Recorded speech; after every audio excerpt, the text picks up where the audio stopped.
Okay. I knew that there's been some videos that are kind of like off, vlogs are behind and everything, but I'm really trying to catch up. So today I wanted to do an IVF meds haul.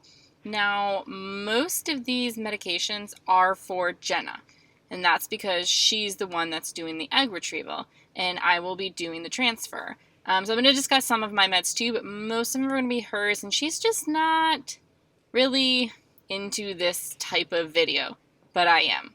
So I'm going to go and explain exactly what she has, like dosages and all of that. Okay, let's get started. Okay, now there is one medication that's in the refrigerator, which I will do last. So the first medication we got is Menopur, or Menopur. This one is 75 IU, and Jenna's going to start her medication June the 14th. I'm not sure when this video will come out, but that's this week, Friday. So today's Wednesday, so in 2 days.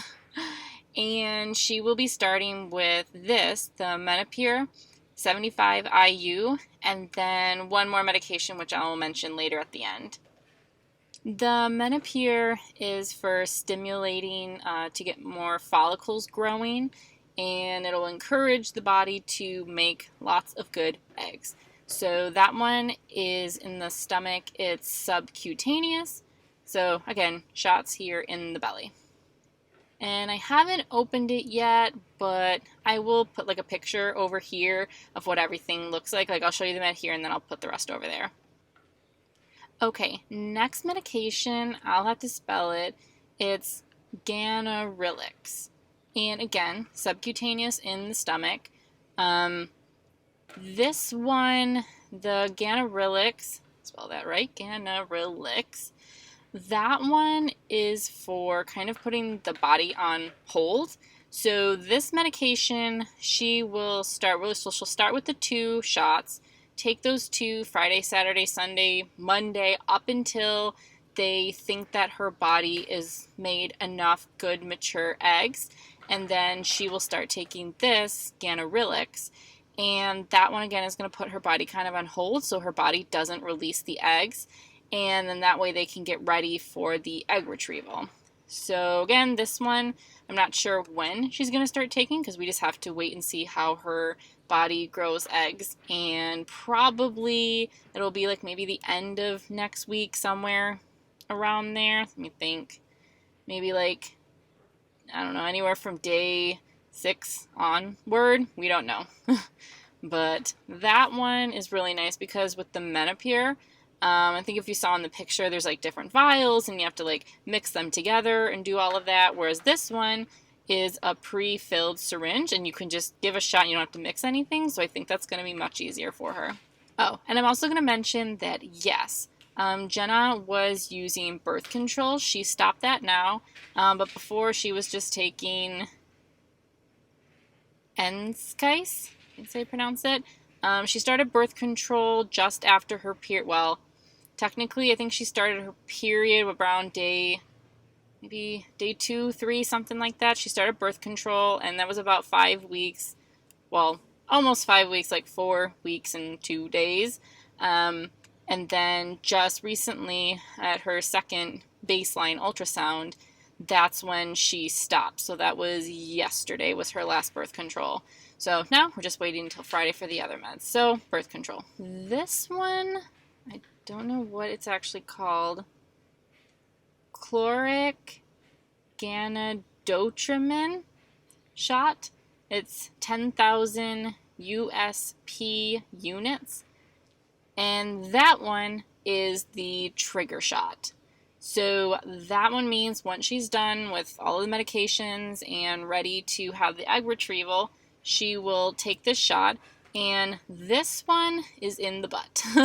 It's or intramuscular. I'm not sure I think it's intramuscular. So that just means that it's in the muscle, and that means it's in the butt. So I'm going to help her with that one.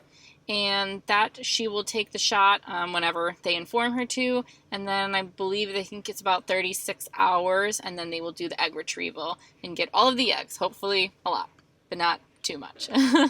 So Yes, that's 10,000. Okay, the one I'm not going to show you, and I'll just put pictures over here, is I'm just really nervous, is her Gonal-F. It's a pen, I think it's called the Ready Jet, I think is what it's called, but it's Gonal-F. And that one, again, is she's going to start at the same time as the Menopur. So both of those start together, so she will do both of those subcutaneous every night. And so that'll be starting on Friday. And with the Gonal-F, again, it's just another stimulation for hormones to help grow and develop more eggs. But that one has to be refrigerated, and I just want to be real careful because it's very expensive. So if you're curious, you know, what's all included with IVF cost, I will make a video like much later. I'll try my best to kind of keep receipts and all of that. But yeah, the Gonal-F is very expensive medication, so I don't even want to take it out to show you, and then if I forget to, you know, I take too much time and I forget, I just want to keep it in the fridge. Okay, so really the only other thing that we got needles, and let me show you here. Just this. This is once you've used your needles, you put them in this. It's a Sharps box, and it's biohazardous. Ooh.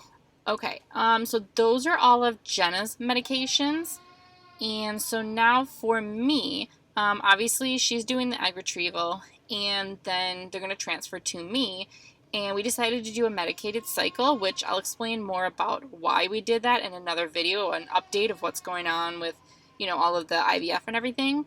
But I'm going to have 2 medications, well, really 3 right now, and I'll just put them all up here because I don't have them yet. Well, that's not true. I have a total of 4. So right now I am taking estrogen, like an estrase, I think it is. I think that's the name. If not, I'll look and I'll put it down here. That medication I just started recently when I started my period on day 3 because I started on Saturday, so then I went in the clinic on Monday. So I'm taking estrogen starting that day, and so right now my dosage is 1 pill 2 times a day. And then after about 4 or 5 days, then I will take 2 pills 2 times a day, so 4 pills. And then another 4-ish days later, then I'll start taking a total of 6 pills every day. And that 6 pills daily will continue for, I think, until, well, either until we find out if I'm not pregnant, or I think like week 10, maybe, during pregnancy. I'm not 100% sure. I'd have to look again on my schedule, but you continue it for a long time. So that I already started. And then I'm taking a baby aspirin or a low dose aspirin, and that's just to help with the uterine lining. And again, the estrogen kind of does the same thing. So that I just take. They're both like really tiny pills. I can show you over here. They're super tiny. And then the other one, again, which I don't have because we just haven't picked it up yet, is the PIO, which is progesterone in oil. And that one is a shot, but again, that one's in the butt. So, and that one, unfortunately, you have to do every morning. You start the day, so I'll start the day of Jenna's egg retrieval, and then you take that every single morning. And if you're lucky and you get pregnant, you continue that for a total of 10 weeks into pregnancy. So yeah, fun. So that's that one. And then the other one is suppository kind of. This one, I forgot the name of it, so I'll just put it over there. It starts with the C. I think it ends with an X maybe. I don't know. It'll be over there. So that one is, before it was supposed to be a prescription she had given me, which is a progesterone, but it's a vaginal suppository. And that one we ended up having issues with my insurance and covering it at a special pharmacy and whatnot, so we changed it to this one. And that one is a gel. It's almost like in like a tampon type of thing, and then every night at a specific point, which I don't remember when, it's on my schedule, you inject the gel and do that nightly for, I don't know, however long, probably while I'm at work, yay, because I work nights. So there's those. So those are the 4 that I will be taking. So there's that. And that is what we're going to try. So those are all of the medications. I'm curious, what is your IVF med schedule like if you're doing IVF? Ours is always split because we're doing reciprocal IVF. But yeah, Jenna's is considered, I guess, a low amount because she had so many follicles to start with. And so she's starting on a low dose and not too high because thankfully, we don't have to get too many meds because they're really expensive. Yeah, so that is that. Again, leave a comment down below. What is your IVF med schedule? What are you taking? Did it work? I'm just curious. Okay, thank you so much for watching, and remember to subscribe and hit that bell. There will be more videos coming out soon. IVF and all of that happening. So, see you in the next video. Bye!